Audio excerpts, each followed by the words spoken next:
everybody and welcome back to the Youth Academy Challenge on FM24, and we are Toledo FC. We've got promoted into the Spanish Federation First Division. We're playing in Group B and we are 10 games into the season. Let's go and see how we got on. Yes, hello everybody, welcome back. It is Season 2 of the Youth Academy Challenge and we find ourselves sitting in 9th position in the Spanish Federation First Division B.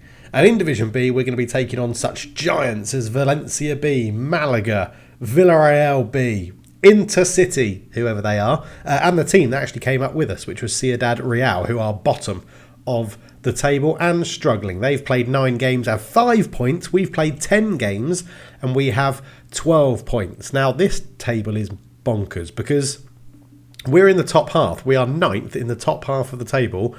We are 9 points off the sort of playoff places, which at the moment Malaga sit in 5th on 21 points, but we're only 4 points off relegation in Vallecano, who have 8 points. So it's pretty condensed down towards the bottom, which is a little bit of a worry. We do need to start trying to pull away from those positions, but we've played 10, won 3, drawn 3, lost 4, a goal difference of -3 with 12 points. Moving into the goal scorers, we don't really have anyone up here. There's 3 players joint on 8 at the moment at the top.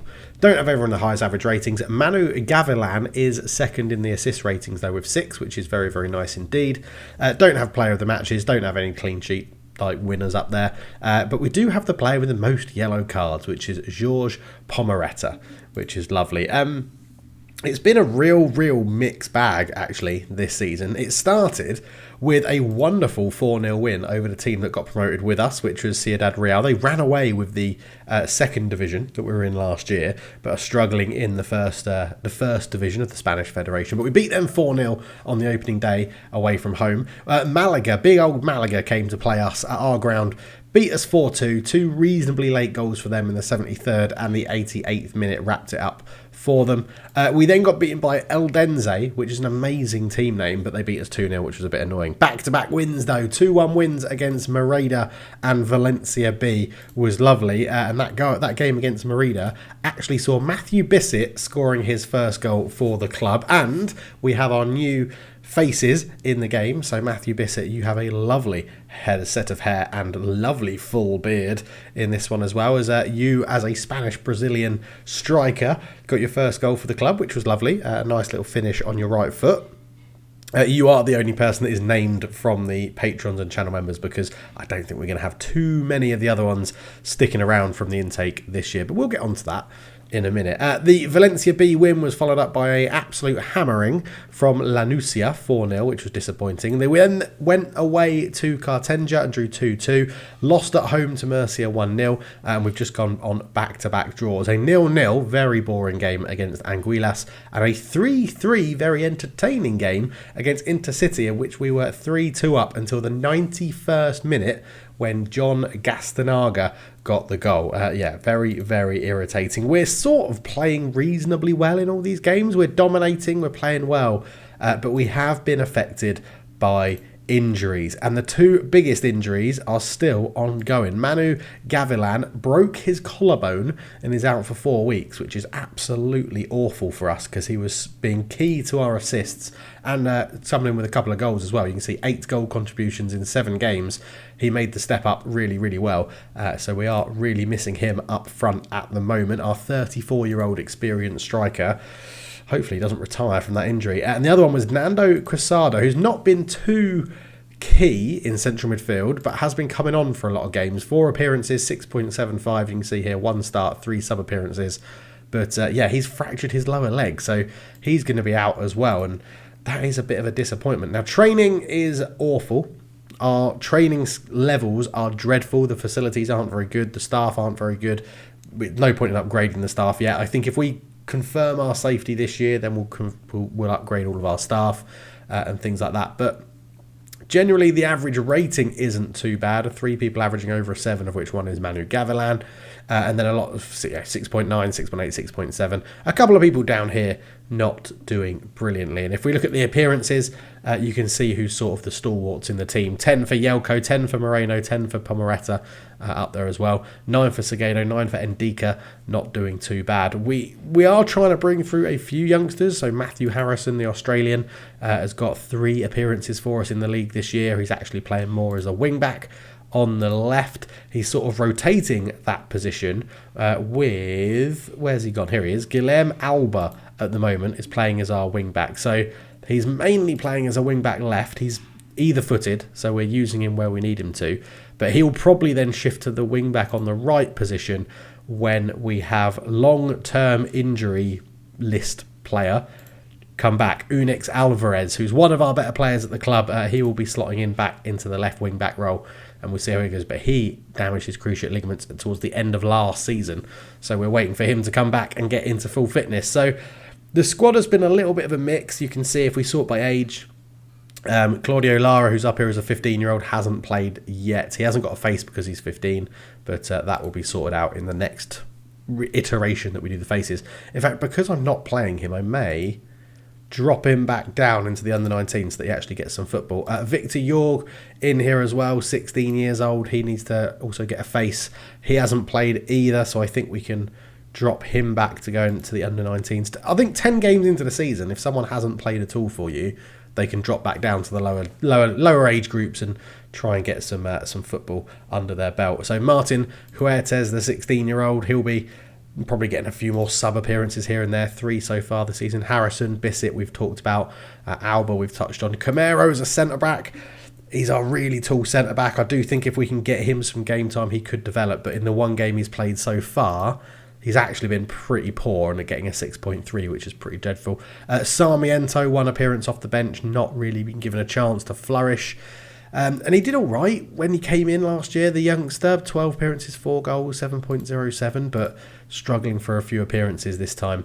So we'll have to see how he gets on. Constantino is doing okay as well. Our Spanish-Brazilian striker. He had 5 goals last year from 17 appearances. 1 goal, 1 assist this year from his 7 appearances, of which the majority have been off the bench. So it's a very young squad with elder heads that are all going to probably retire and leave some point in the very near future. So yeah, it's a balancing act. There's a balancing act to do and see how we get on. But that's the quick overview. When my throat and my voice and my nose is feeling better, I'll go back to be doing like highlight packages. But for now, I just think we're best just sort of getting through this and ploughing on. So 10 games into the season, we find ourselves in mid-table with 3 wins, 3 draws and 4 losses. So pretty bang on mid-table. If we keep this up, we will finish mid-table this year, which is totally fine. But today we're going to go and take on Antonio Baleares' team. Obviously, that isn't what their team name is. I don't know what. Atletico Baleares. There you go. They aren't very good, but they are predicted to finish above us. They are above us in the league currently. So we'll see how they get on. The board are not investing in anything because the finances are pretty rubbish. 1.4 million. We're actually keeping our financial sort of debt at a reasonable level. The board have just put in like 250k, which is why we've got a bit of profit this month. But overall, they don't seem too annoyed by the finances. And I think if as soon as we get promoted into the second league or Liga 2, then we should be pretty safe, to be honest. But yeah, finances not looking the best, not looking the worst. We'll have to see how that goes. But let's go and play Antonio Baleares' team. It's not his team, it's just their name sounds like his name, so I'm trying to be funny.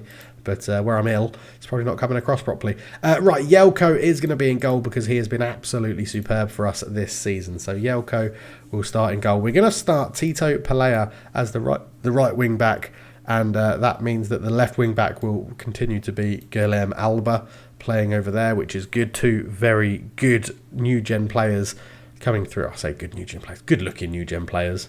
No, none of our new gen players are amazingly good. Right, let's start Camero. Let's get him in there because I think he could be a threat from corners. Jumping reach 13, 6'3". We'll go and set the corners up so that he's our main attacking outlet from those. And then I think, I don't really know, to be honest. I'm actually going to have a think and we're going to go through. I think we definitely want to start. Let's start Constantino, and we're actually going to give Matthew Bissett the start. up front for this one. In midfield, unfortunately, Rodri, who said he's leaving the club, will play. He is our best central midfielder, really. Quite a goal threat from there. And then I think we're going to start... No, we'll start Lozano. No, we won't, because Lozano can come off the bench and be quite versatile, actually. Even though he's only midfield and attack midfield, we've been playing him in the wing-back positions and he's been doing all right there. The ball-winning midfielder... Now, I don't know who to play here. Probably is Segado, although he's keeping his options as well. A lot of our older players are saying they're probably going to leave at the end of the year, which is a little bit of a disappointment. Carlos Moreno can play in the middle. And do we go then Dika? I only think we've got a lot of short centre-backs.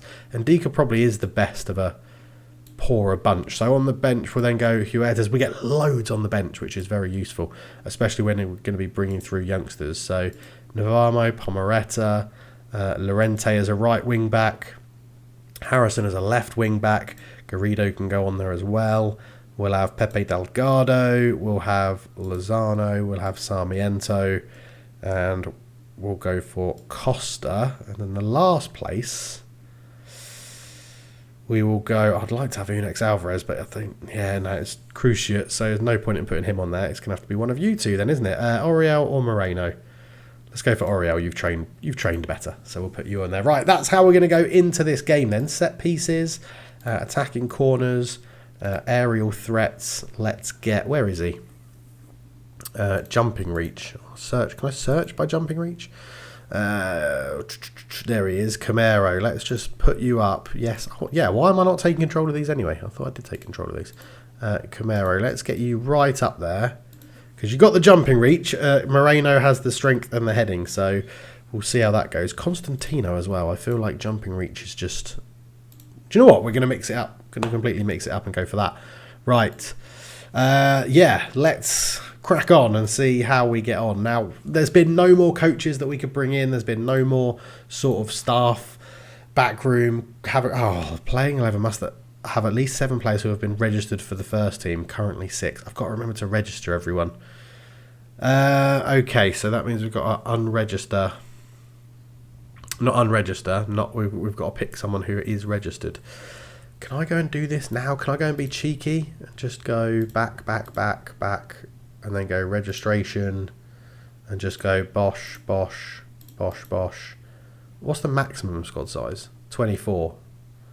Okay, so if I then put in...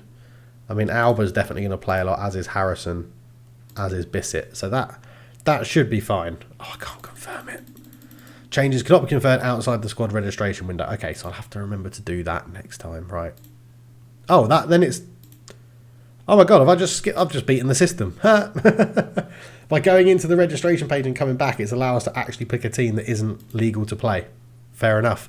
There's a little bug I found. Got nothing to lose here. I mean, they are good. We are away. Yeah, let's just go show everyone what we're capable of. Nervous, complacent. Oh my god. Right, let's go for a bit of the old, look, you can do well. I've got faith in you. You can all do really well. Okay, that's fired Matthew Bissett up, which is what we want to see. Their recent form is, 3 wins and 2 draws in their last 5. That's a lot better than us.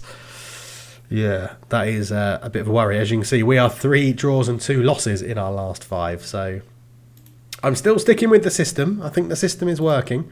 We are just going to have to slow this down and put replays back on and all of that good stuff. So replays on, and we want replay events to be disallowed goals for offside, and goals. There we go.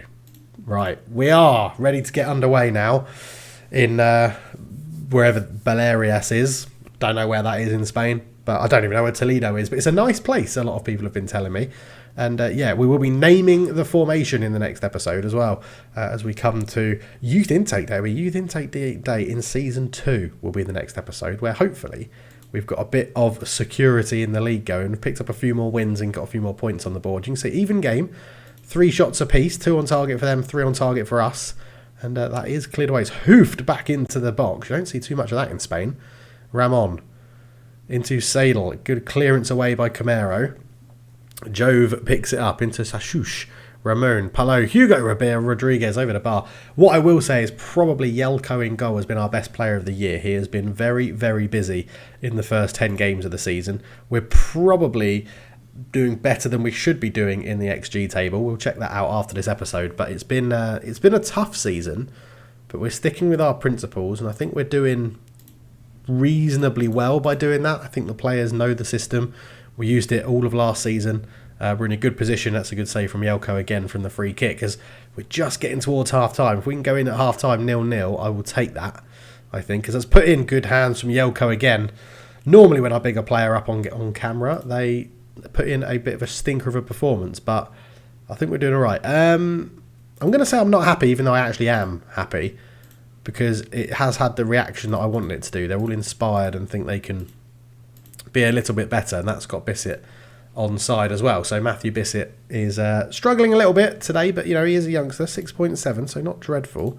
Throw in to Baderias into Ramon from range. That's not the best shot, and I don't mind if they're having shots from distance like that, as we're trying to play out from the back under pressure, and Camero just had to go long with it. That's a good header away though from the defender. Said puts it in back post, Lugo over the bar. And yeah, it's not the most inspiring start we've had to a second half, but we've appeared to have weathered the storm a little bit. We are on the hour mark. I can't make subs while I know there's going to be a highlight going on. To the edge. Oh, all their shots are coming from range, which again, don't mind. Not that upset with that. Alba not having a good game. We'll bring on Harrison for him. The Australian can come on at left wing back. Sigardo not having a great game. Yeah, we'll bring on Pomeretta for him as recommended by the assistant. And then 6.6. Constantino is not having an amazing game. So let's bring on Costa, which is a bit of a change. Costa doesn't normally play as the sort of target forward, but we'll give him a go out there today and see what we can do. I think Rodri potentially on that yellow card could come off. Let's demand a bit more from them. Now that we've made it to 70 minutes, we've not done anything in this second half, to be honest. But I don't mind that. With 15 to go, we're going to open up our sort of creativity a little bit, push a little bit further forward. Right, 14 minutes to go. Fitness-wise, Rodri is going to come off. He's going to be replaced by Lozano. Bissett's going to come off for fresh legs up front and be replaced by Sarmiento, who we looked at before. And I think we leave it and we leave a sub. Oh no, that is 5 subs, so we can't do any more anyway. So, right, come on then. Let's see out this last 10 minutes, get up the other end, maybe nick a goal. That would be absolutely lovely. We have 9 minutes to go. We're going to give them some encouragement. If we can nick this ball, could be right. Sarmiento does have some pace. Oh, there is his pace to go and nick the ball back. And Paleo will come forward from right wing back. Tries to dink in towards Costa with a header. Oh, I said he's not normally the target forward. Maybe he should be. With headers like that from that range, that is unbelievable from Costa. What a header from our young striker. Paleo running down the right, just lobbed it into the box from range. And Costa is a tall boy. It shows how good Gavilan is if he's keeping him at the target forward. But maybe we found our new target forward in that position. That is 1-0 Toledo. And by God, I don't think we deserve it. Look at this. Look at this. Are we going to hold on? We go into injury time. We'll go to balance. It's a free kick swung into the box. It's bouncing around. They've got an equaliser. Tony Ramon fires it home. I didn't go to balance quick enough. I mean, I'll take a 1-1 draw. We've not played very well, to be honest. But it was a header down. It bounced around. It just fell to their number 8, who poked it home past Jelko. And it's 1-1 in the dying embers of this game. Well, we scored in the 83rd. They've equalised in the 92nd. I think a draw is probably unfair on them. I was going to say a fair result, but I don't think it is. I'm going to say well done. You've proved a lot of people wrong not getting beaten today. And yeah, that was pretty decent. We're still looking for a first win in 6, but I don't mind it. It's been 3 draws in a row, which is better than the 2 losses we had earlier on in this run. So, yeah, not too bad at all. We still stay in 9th. We're still there. We're still in mid-table, which is good. And actually, yeah, look at our XG. We've been nicking performances and nicking results. We should be down in 18th. So the players are doing better than they should have done, which is all I can ask for in this early stage of the Youth Academy Challenge. So anyway, thank you so much for watching. My throat still isn't completely back to normal and I'm still a bit nasally and bunged up. So hopefully that will be sorted soon. But thank you for watching. Leave your comments down below. We'll be back for Youth Intake Day of Season 2. I'll see you then. Cheers.